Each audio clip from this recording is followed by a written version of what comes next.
Good afternoon, everybody. This is I can't even remember, round 3 Steward Circle. And we're going to be talking about native seed use and restoration.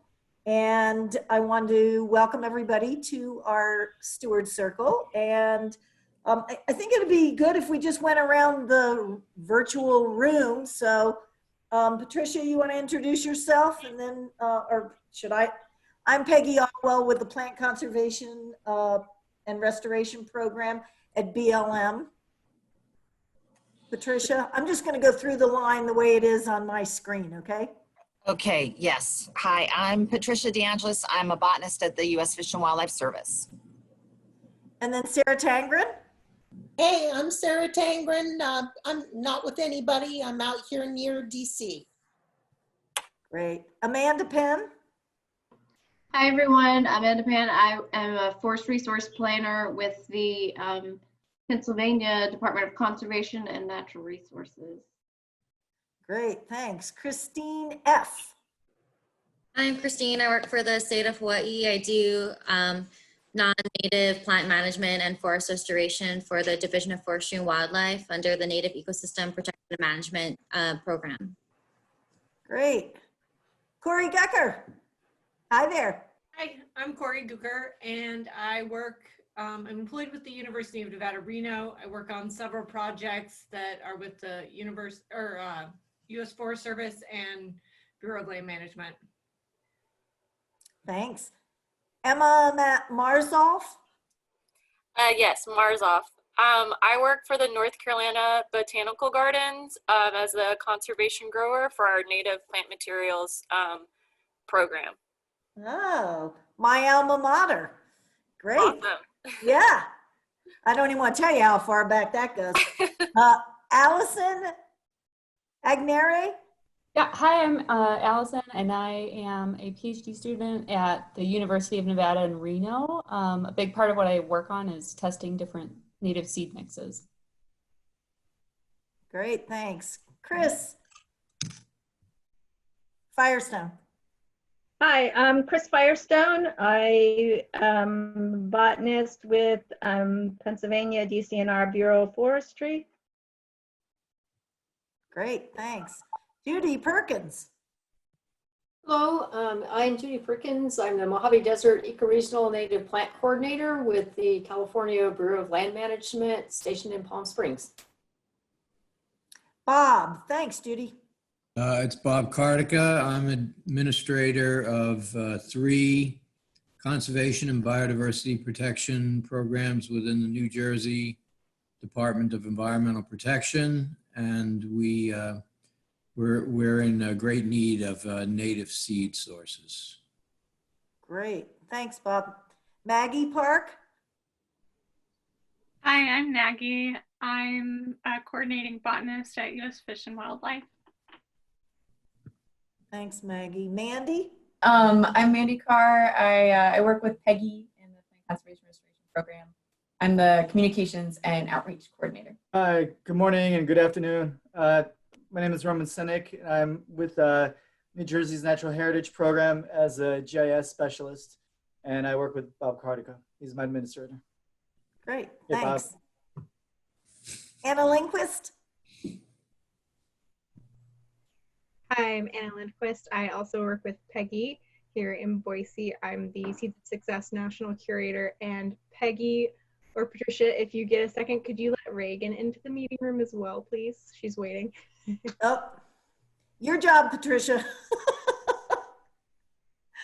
Thanks. Shannon Swim. Hi, my name is Shannon, and I am the Sagebrush and Prisons Project Coordinator in Nevada and California with the Institute for Applied Ecology. And I also work in Beth Ledger's lab at the University of Nevada, Reno. Great, thanks. Jessica? Hi, Jessica McPherson. I'm with a botanist with the Pennsylvania Natural Heritage Program. Hey folks, Comstock Seed, Gardnerville, Nevada. We're busy with our fall crunch season, multiple restoration jobs going on. And I'm sorry I missed the meeting day before yesterday because we were working for a living. But I'm thrilled to be here today. Thank you. Great. Yeah, Vanessa Neese. I work for Texas Parks and Wildlife. I work at the Caddo Lake Wildlife Management Area. I'm an area biologist there. Sure. I'm Lisa Smith, Executive Director of the Natural Areas Association, and really pleased to have Peggy and Patricia and all of you together today, advancing some of the good discussions around native seed, which is something we're all very interested in. Thanks, Lisa.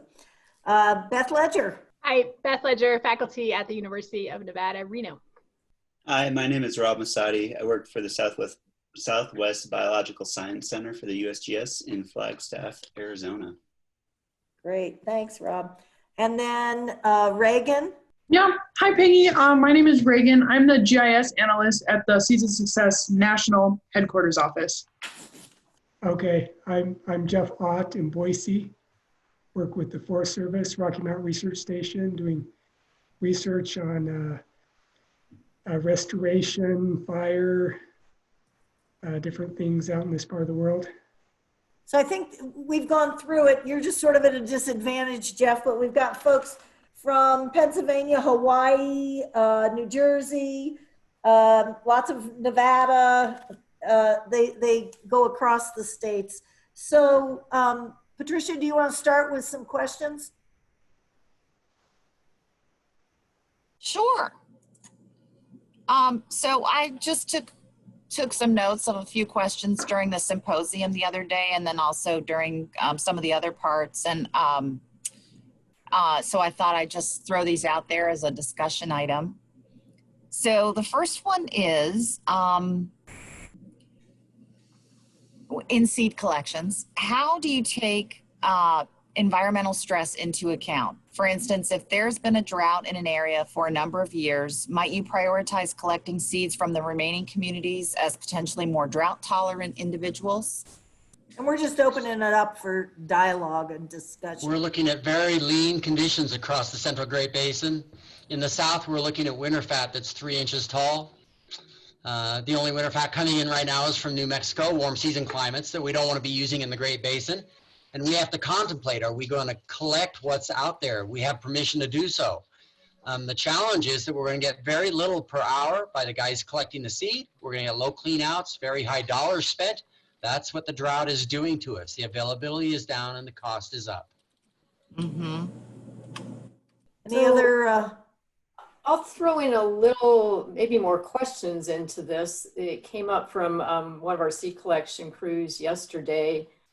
We have a high priority species, like it says, you know, it's a pretty lean year down in the Mojave, and there's one stand of the species that's doing pretty well this year. But you know, we're looking for a pretty large size operational collection, and it's basically the only food source in town right now for a lot of birds that are moving through, and the bighorn sheep are hitting it pretty hard right now.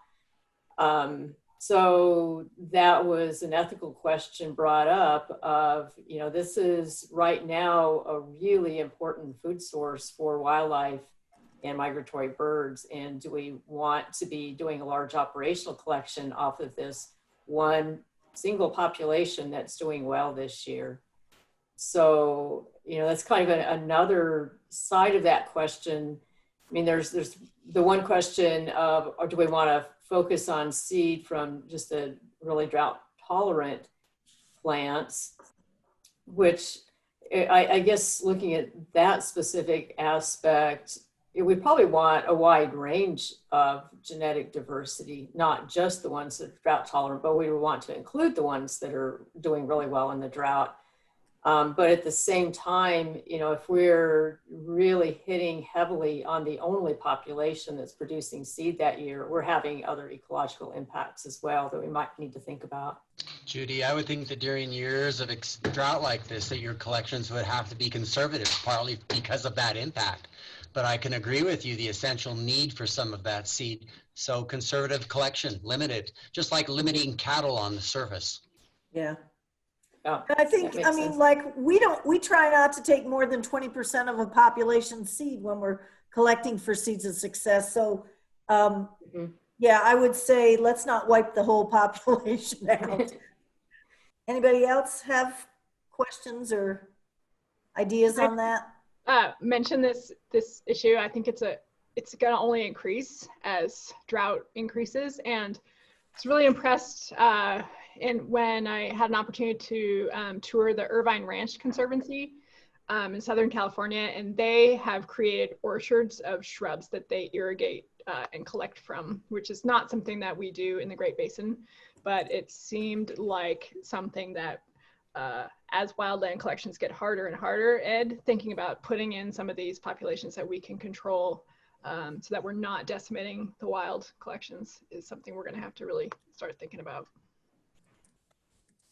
And that was at the Irvine Ranch Conservancy. I really would love to get in touch with whoever you were speaking with down there, because we've been thinking about that also for BLM lands. We did it as part of the National Academy's training, and if I find some pictures, I'll drop them in the chat because I was super impressed. Okay. It's a small operation and they grow for their own area, but there's no reason it can't be scaled. Yeah. Okay, great. Beth, our IDIQ collections are really nice right now, just for this reason. Say that again, Ed. I'm sorry, I missed that. Well, we're doing IDIQ collections right now to give the farm for grow out. It's one of the ways we're going to alleviate the issue with stress. Yep. Get it on the farm. Financial stress? Well, stress to the populations too. Yeah, we don't have any supply of seed. You know, the farm will help alleviate the impact that we would have by going out like Judy needs to get some seed. The farm is the place to have it. Yep. And are the farmers paid to grow it, or are they paid when you collect the seed? Well, the IDIQ contract is for the first time for us both. We are in charge of collecting the seed that we're going to grow out. It's a long-term performance contract, and we want to live up to the standards of appropriate collections in the right areas, regionally specific for what the BLM is requesting. And then now the challenge is that we've done our collections for the Northern Mojave here recently. It's time to get it on the farm, and I hope we succeed there. I do too. And for those people that don't know what Ed is talking about, IDIQ is a procurement or a contract tool that we at BLM are using in the Great Basin and Mojave and across the West, basically, to take a little bit of the risk off the farmers and the growers, because these are species that have not been grown before, or there's, you know, we don't have all the information to know exactly how these things are going to respond. So it's indefinite delivery, indefinite quantity. It's a federal government procurement tool that we're going to work on 71 forbs and 40 grasses. So we have literally a 5-year contract, and it's with 6 growers now, and we hope to increase that in the future. And we've taken these species and we're asking for source identified seed. So Ed's growing stuff that we know what provisional seed transfer zone it's coming from. I have a question. So, I mean, we're pretty new to these things here, and you know, when you read the sort of idealistic guidance, you know, they say that the more steps you introduce from collection in a wild location to reseeding in the place you want to grow, the more potential there is for, I don't know, adulteration, alteration of the population. How do you balance those concerns? Like, what level of you know, reseeding somewhere else starts to get problematic in terms of expanding your supply? I don't know if Ed wants to take that on. I don't think we're worried about that yet, because we haven't. I mean, not that we're not worrying about it, but we'll be lucky to get, you know, we just started this IDIQ in 2018. So 2019 was really the first growing year of anything. And we haven't gotten to that point, but I think, if I'm not mistaken, and I don't quote use the IDIQ, so I'm not, if Ed, if you want to talk about this, you can, but I think we will take seed from 3 years, if I'm not mistaken. Is that correct, Ed? It is for a short term, a limited period, yes. I'm not the ecologist to speak on this, but what was important for the contract is that we were coordinating with Judy and with a lady at the Vegas BLM office on those collection sites to make sure that botanically we were in the appropriate place to be when we got our collections. I mean, it's not as extensive as the Seeds of Success collections and the work that Beth is doing to bring in a balance of genetics from a specific region.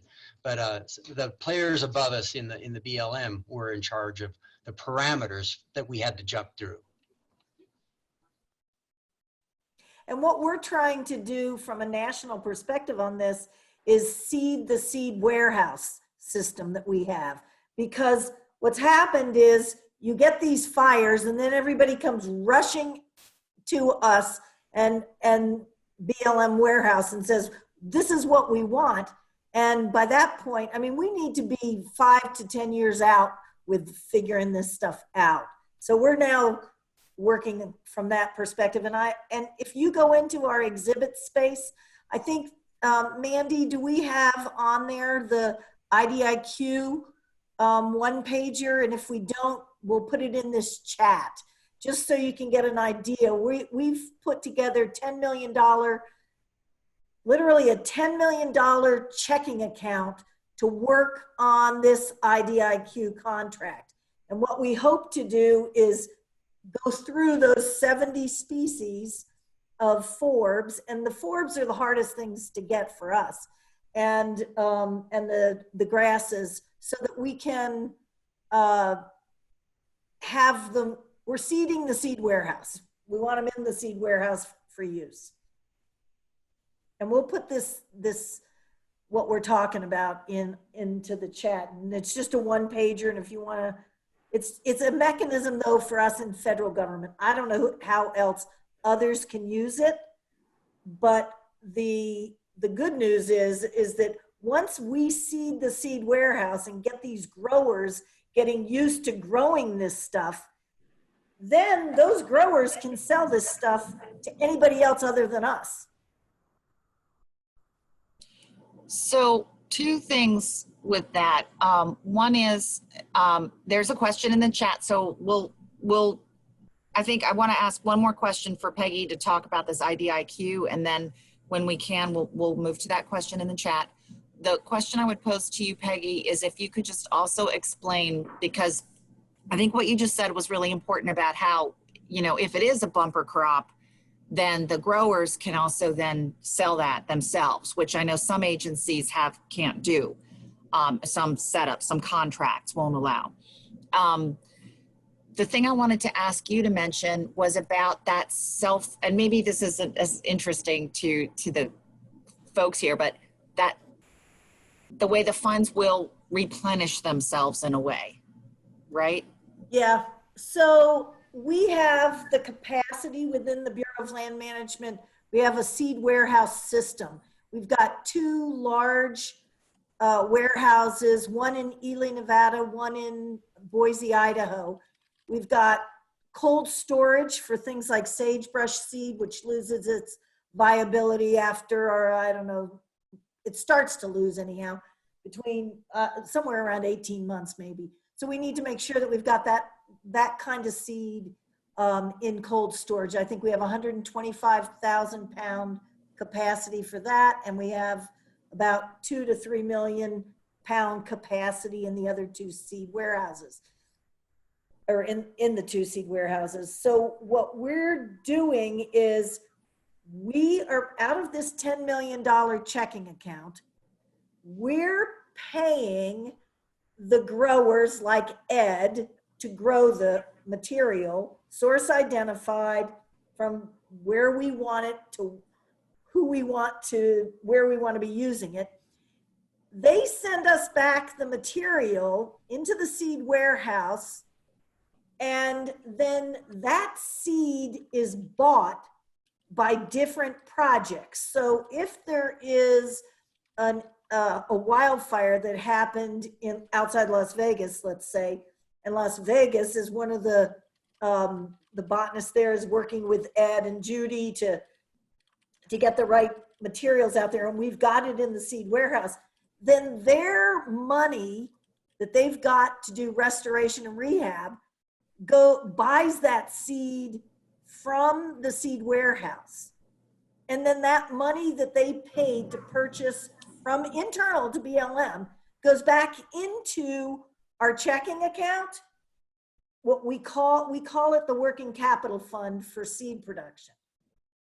And then, it's kind of it sounds like we've got a tremendous amount of money just because $10 million sounds like a lot of money. But really, we're spending about $2 to $3 million a year.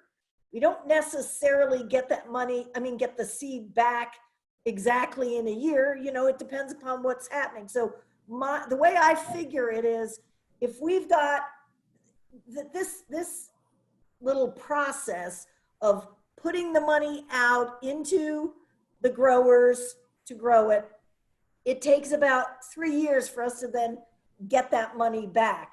So we're just working to build the working capital fund so that we can get more growers and we can get more source identified seed out there in the seed warehouse for us to use. And when I say us, I'm talking about BLM, I'm talking about any of the other federal agencies that want to buy out of the seed warehouse. Ours is open. We let states use the seed that's in there, or purchase it. We don't give away seed, we purchase it. So that's kind of our model right now. And we're only literally in the second year. So it's our third year. Is it the third year, Ed? I think it's the third year. We're on our second, but we're looking beyond your 3-year programs already. As an example, one of the target species that we want in the herbs in the Great Basin is Connactus glassii. And I was so fortunate a few days ago to be able to put 10 pounds of that out into a U.S. Forest Service job called the Poville Fire roadside fire. And so there's a place where we're taking seed that we collected in central Nevada that's going on a project fairly close by, but maybe not the exact ecoregion it should be or the ecotype it should be into. But it's a case where it's not yet available from Beth and from a foundation seed supply, but we're already teasing it into the market and putting it onto jobs where it might stand a chance to proliferate.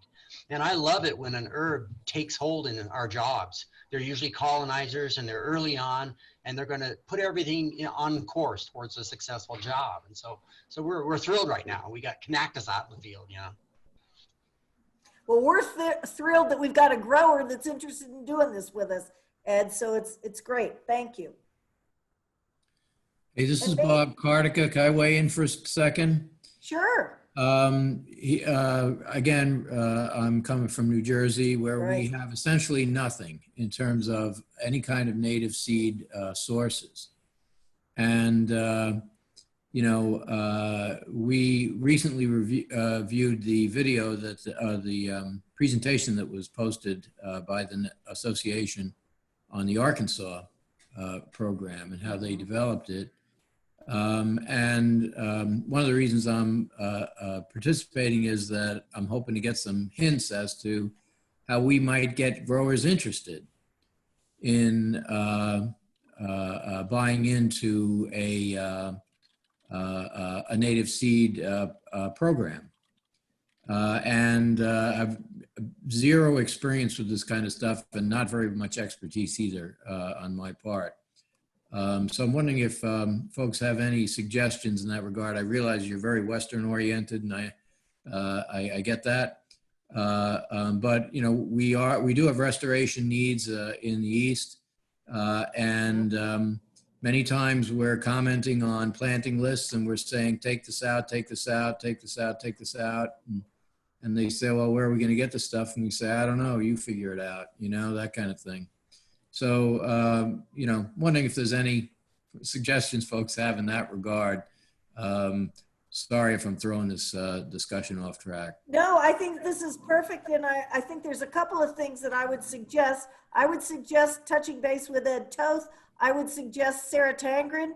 if you wanted to talk just a little bit about your paper that you just finished. I don't know if it's out in press, but, and then Bob, I'm happy to talk with you about the Nevada stuff, or maybe Beth, is Beth still on? Beth would talk to you. I mean, they're working with their state Department of Agriculture to get farmers. So Sarah, do you want to talk a little bit about the East? Sure, thank you, Peggy. Yeah, Bob, I'd like to get your contact information so we can continue this conversation. Will do. I'm from Maryland and just recently teamed up with Ed Toth from New York City, from Mars B, and we did a survey of— I know the name, yep. Did you answer our survey, native plant and seed use in the Eastern United States? I don't believe I did. Oh, because you sound like our respondents do. They're like, we don't have any seeds. Yeah. And so that is the situation in the Eastern United States. And the survey results confirm exactly what you are talking about. And I think your question really is, how are we going to fix that? So we have a little group going. The Native Meadow Working Group not only includes people who use native seeds, but also people who produce them. And so I'd like to fold you into that group, and so that we can discuss this at a pretty deep level. Sounds good. Something you ought to know is that we actually have a state nursery within the New Jersey Forest Service that, you know, how do I say it? They, you know, they're lacking of a mission, you know, so they might be able to play a role in this also. They have very little in terms of resources. I'm not trying to put them down, but they, you know, they're a very small and rather underfunded group, but, you know, this might be something that they could be, if they're not actually doing the work directly, they could certainly be involved with. That's fantastic. 2 comments on that. One is we had about 5 survey respondents actually take the time to write in that their state nursery insisted on growing non-native species. Yeah, we have that issue too. We have that. Even invasives. So what is up with that? And I know. And funding is everything that we have talked about in this conference, not just what Bob and I are talking.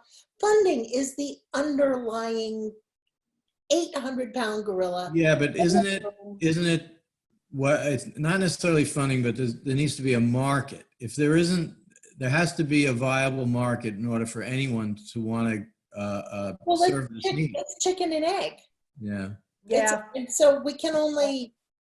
And the other thing that I think is really at issue here is that we're not the people, we're the land managers. We're not used to talking to farmers. Historically, it's been the USDA and agriculture that have been the ones that are the sort of the bridging that gap between the farmers. Extension. Pardon? Extension, university extension is there for that explicit purpose. Yeah. But most of their goal is agronomic and not ecological. And what we're trying to do is flip that around and say, okay, guys, we don't want to drain the seed of all its genetic diversity. We want that in there. And, you know. Yep. You know, and another thing I'll make you aware of, that our department we administer 800,000 plus acres of land, and a good portion of that is leased agricultural lands. And, you know, and we provide very little direction to those folks. You know, that might be a way that we could, you know, get native seed production on the radar. Oh, shoot. There's a lot. It's almost like the pieces exist, but how do you get it together? How do you put all these puzzle pieces together to actually create a functioning system to produce seeds for restoration projects? It's called collaboration, and man, we need a lot of it. And Beth, you might want to go into what you're doing in terms of the Nevada seed strategy, and you're on mute. And I'm going to stop talking. So before Beth starts, and Bob's neighbor in Pennsylvania, I would like to weigh in on this collaboration, as Peggy just mentioned. We are having the exact same issues and conversations internally here in the Bureau of Forestry. We have many times we'll tell people to use native seed mixes, and as Bob said, where's the seed coming from? So, just recently we said, well, we need to come up with our own mixes and maybe sources too. So Sarah, yeah, I need your contact info. Yeah, add Chris Firestone, please, to your list. We've worked with Ed in the past, I believe. Okay. They have been to PA and have collected some seed, but it hasn't been really directed. It's just kind of been, what we come across at this point. So Right, I get that. yeah, we would definitely be very interested in joining anything in the East that's developing as we move forward with our seed mixes and things like that too. Okay, awesome. Thank you, Chris. Yep. And before we move back to the West real quick, I'd just like to mention a couple of other things. Certainly, these efforts are occurring on a small scale. And I think Bob mentioned and Peggy about, it's connecting the dots. And I think bringing in the growers who already understand the importance of the natives is a great first start. And I know that because of some of New Jersey's laws, I don't know Pennsylvania so well on the native plant issue, but I think New Jersey just just made a big step forward with like requiring native plants be planted along the highways. Yeah. And that was like a new thing to the law, which is great. I can tell you that it's pretty much on paper right now. It's not really, it ain't really happening, but yes, there was legislation to that effect. Right. I mean, there's a lot of moving parts, and certainly sometimes it is a little bit of a chicken and egg, but you got to start some parts moving and hope that they'll connect. And so along those lines, I just want to say, when you have those parts that are dangling out there, keep hold of them, because as soon as you do hook up with the 1 or 2 growers or the EdToth or whatever it is you're doing, or a couple of states get together and say, yeah, you know what, this is valuable. What Mars Bees is doing is valuable. Let's sign an MOU with them and figure out what it means for us. How do we prioritize our species needs? How do we do these things? Can I just interrupt there for a minute? People might not know what Mars Bee is. It's the Mid-Atlantic Seed Bank that Ed Toth out of New York City is working on. And Sarah's been working with them and various other folks around here. Just so that because a lot of people aren't going to recognize what Mars Bee means.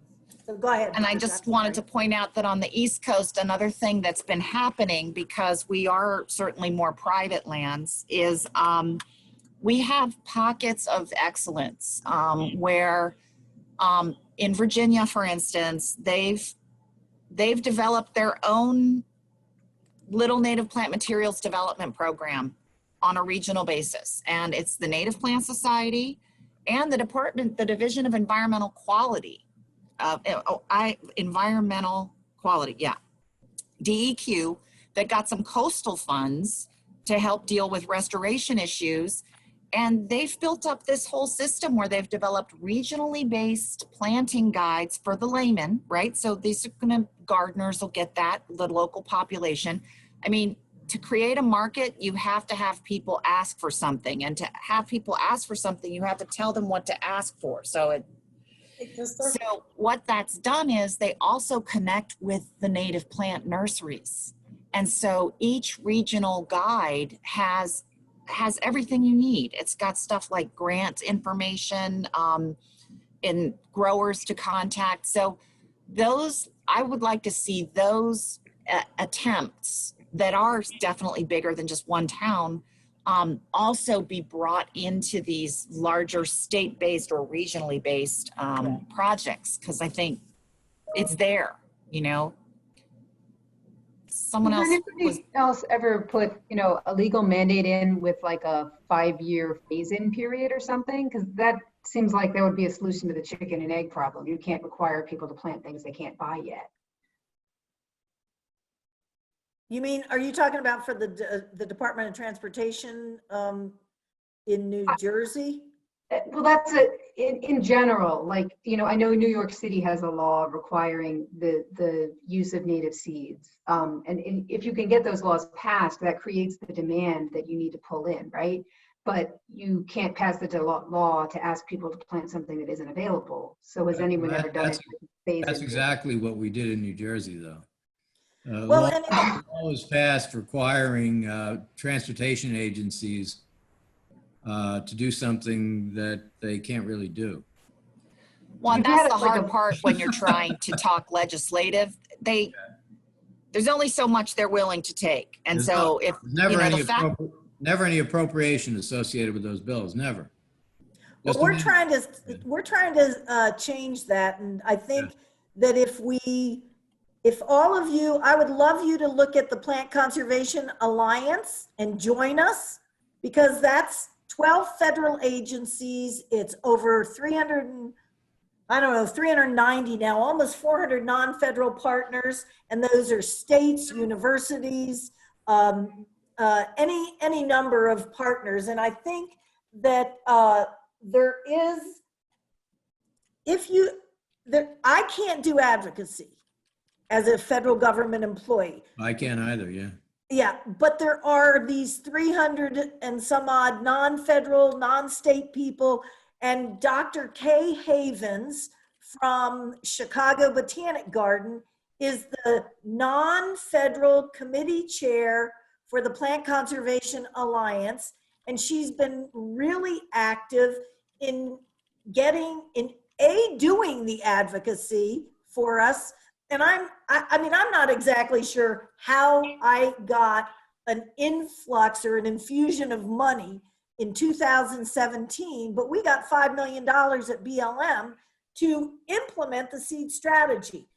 Every federal agency, every state agency should be getting that influx. And if we don't get that soon, and they should be getting more than 5 million, but we need people to be able to articulate what our need is on this big national level and then at the regional level to do that. So I would suggest that if, for those of you that can, you join in with the Plant Conservation Alliance. We've got the 12 agencies doing the seed strategy, and it's a place where you can talk to others about what our similar issues are, and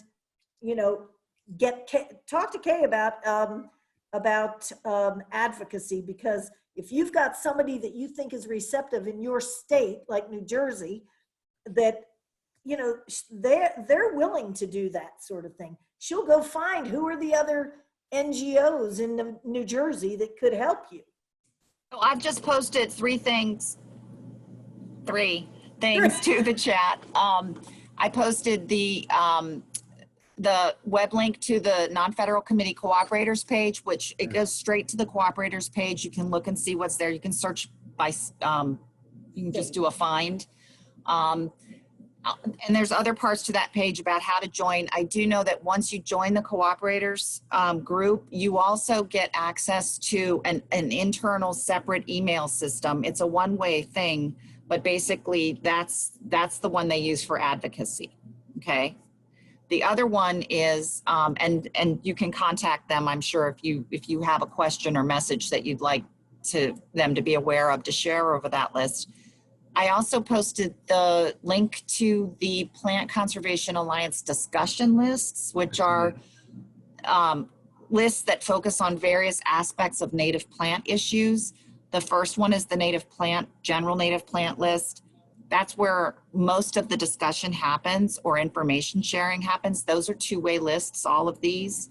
But if you have interest in like medicinal plants or alien plants, and you join those lists, you won't tend to get the same post twice. So if you do have an interest in those other lists, do join them. We share information over those lists when we're having, first of all, if we're having meetings, but also we share webinar information, funding information that we come across and things like that. So hopefully that would be a good source of info for you. The the last link I gave was just the link to the National Seed Strategy, which some of you may already have and be aware of. And so I just wanted to make sure it was out there. And can I add to that, just if we're being, the exhibits in the Natural Areas Association, the exhibit booth for BLM has lots of links. It also has, we did open access on Society for Ecological Restoration's international network for seed-based restoration, standards and principles. There's an entire issue that you can get, and the link, I'm pretty sure, is on our website. I mean, on our website. Well, it's on our website, but it's also on the exhibit booth here in the Natural Areas Association conference. So go there and go, and you can find a bunch of these things in our links there. And we are willing, even if we're in the West, we're willing to work with you guys in the East to get you connected to the people that we know that are working with us. And so there's one other thing that I just want to make everybody aware of. And do we have time? We never got to. You do. You have, yep, you've got about 10 minutes. Okay, I want to get to Beth Ledger. So before, and Beth, you could talk about it, the National Academy of Sciences, because you're on you're mute. I'm going mute. Bye. Peggy, could I just real quick, or Patricia, could I just real quick put a plug in for Bob and Chris and some of the folks in the East too, and then yep. Beth, it's all yours. But I also wanted to just put a little plug in for the Arkansas Natural Heritage Program's Arkansas Native Plant, it's their native seed program. It's a really, I think it's a wonderful grassroots effort where a number of partners came together who all own natural areas in Arkansas, and they're growing their own seed and collecting it in partnership with Roundstone Seed and some farmers at least in Central Arkansas, that's happening. We hosted a workshop last year, but we also just did a webinar. They did sort of an update webinar, and it's on our website. It's open access right now. You're welcome to it. I'll stick the link in the chat. But it's just an interesting model for how we might consider doing things here in the East. Those of us that have natural areas, starting small scale, but a great way to be growing out locally genetic seed. I saw that, and I've been trying to promote that within my department. Yeah. Let's get together and at least watch this video to get some ideas on this. Okay. So I think it was terrific, terrific program and great video. Yeah, Bill Holloman and Theo Witzel are both participating in the conference. You could converse with them. And Patricia, to that end, I'll just say for all of you sharing these wonderful links, it might be great to just copy those and throw them on the conversations, in the conversations on the website. That way, it's just another quick and easy way for folks to grab these, because it's going to take a little while for the recording to make it to the website. But just thank you. I'll be quiet. Beth, you're up. You're on mute, Beth. I'm going to try and grab the stuff for the conversations, okay? Yeah. Go. I just put a link to one of the things Peggy mentioned in the chat. I'm trying to work with farmers to promote the growth of native seeds from two ways. One is this very high level national effort that BLM is funding. I just put that link there. So the National Academies of Sciences is doing an assessment of the nation's native seed needs, focused on the West, but also including the East. One of the main questions here is who needs what and what are the barriers to getting people what they need, including asking farmers what are the barriers to entry into this market. The very first preliminary report is going to come out this month or next, and it's going to describe what we've learned so far and this effort to really ask these questions that you guys are asking. How do we get native seeds how do we get farmers interested in growing native seeds? So we're going to query people and really get the hard data about what are those barriers. So that's at the very high level. At the local level, I'm also part of a group, the Nevada Native Seed Partnership. It includes basically every state and federal agency you can think of, nonprofits, universities. It's a bunch of us who get together once a month. We've been doing this for about 3 years, and we just talk about native seed issues, and we talk about our problems. And like so many things, so much of this progress is about human relationships and the ability to get together and spend 3 hours a month just talking. There is not apparently a more efficient way to do this. You just have to smash people in a room and talk. And we're at the point where we're finally getting through all of these just sort of happenstance communications, getting seeds collected from Nevada into the hands of various Nevada growers to increase and sell here. But there is no shortcut, apparently. You do have to just do what we're all doing here, which is put your email in a chat, get together, have coffee, smash all of these people together, and just, you know, wait and see what the opportunities are. So I would say, you know, at this point, there's no shortcut for the human relationship and the local folks and the reserves and what you're talking about, these little partnerships in Arkansas and all over the place. That is kind of the way I think we're going to move this forward. That's my 3 cents.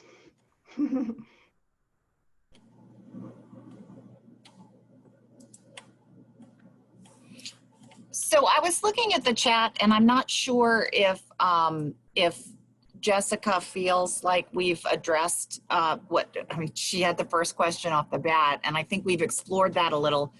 We definitely haven't talked about the idea of local and climate change, which would be a whole nother day symposium, I think. California Native Plant Society is having that discussion right now. Oh, They're right. having a one-day Actually, symposium. Is that going to be available? I hope it is. But Jessica, do you feel like we've explored your issue a little? And I noticed you made some nice, suggested some nice things for Bob and whatnot too. So. Yeah, no, I think we had it. Well, actually, I think we were a step back from what I was asking. We were talking basically about the availability of any native seed, whereas my question was more specifically directed towards seed zones and local seeding. I mean, my experience in Pennsylvania here, it's kind of been like, yeah, it's for sale. Where's it from? Maybe Minnesota? Like, yeah. And there just isn't a lot of discussion about where the things are sourced from. And I've even had people tell me, oh, well, you know, they found out there really isn't much of a difference between, you know, there isn't local genetic variation. You don't have to worry about that. And that does depend. It's possible, right? But so I wanted to mention that the Forest Service in the Southeast started developing a huge effort to look at seed zones, the eastern seed zones. Of course, there'll be Forest Service priority issues, but it's really great to know that there's a federal agency that's looking at this issue and values the issue. And so I have to admit, I'm not even sure where that stands, although they do work with us in the Plant Conservation Alliance Federal Committee. The last I heard, that program was severely defunded. Okay.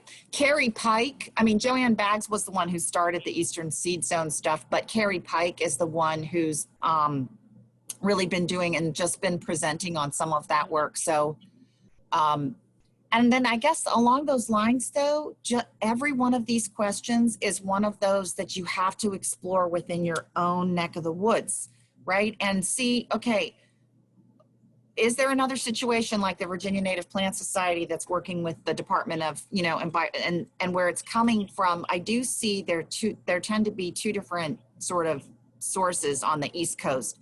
It's driven by Native Plant Societies, so definitely look there.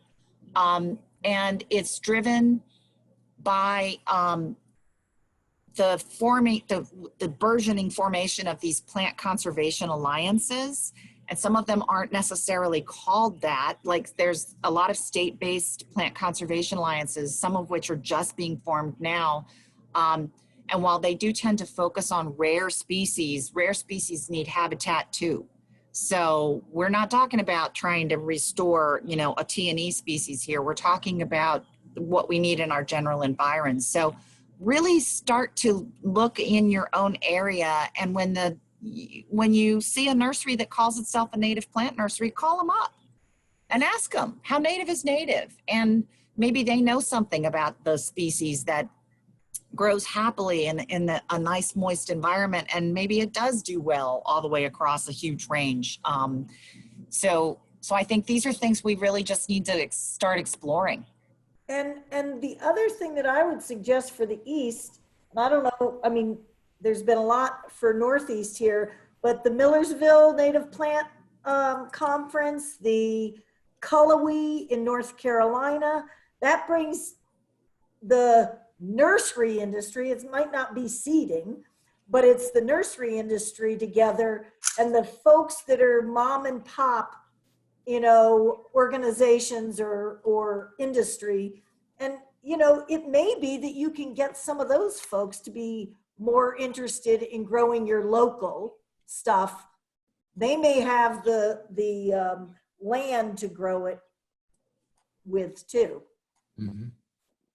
And the other So thing, it's time to start wrapping up. Yeah, sorry, Peggy. I'm sorry, folks. The way this craziness works is that I actually need to end this meeting so that I can help, so I can technically get the final plenary wrap started. no, that's okay. This is great. We invite everybody to join us on the Plant Conservation Alliance. And I saw Corey is up here, and I just wanted to suggest that one of the things that we're doing in the West with Corey Gucker is the Western Forbes Manual. So Corey, if you'll add that to the chat, the It's in there, links yeah. so that people can get into it. It's in there, Peggy. Okay, good. But I Bueno. did it early on, so scroll up. Okay. And actually, I'm going to try to put stuff in the discussion for this circle, but you all should go ahead and please check and make sure links that you shared end up there as well, please. Yeah, I just started doing that, Patricia, just so you're aware. Oh, great. Thank you. Great. Thanks, All right. Mandy. I was afraid that the chat would disappear. All right. Yeah, thanks. We might have it covered. Thank you, everyone. Thank you, Bye. Peggy. Thank you, This is Patricia. great. Thanks, Bye. everybody. Thanks, Stay in Lisa. touch.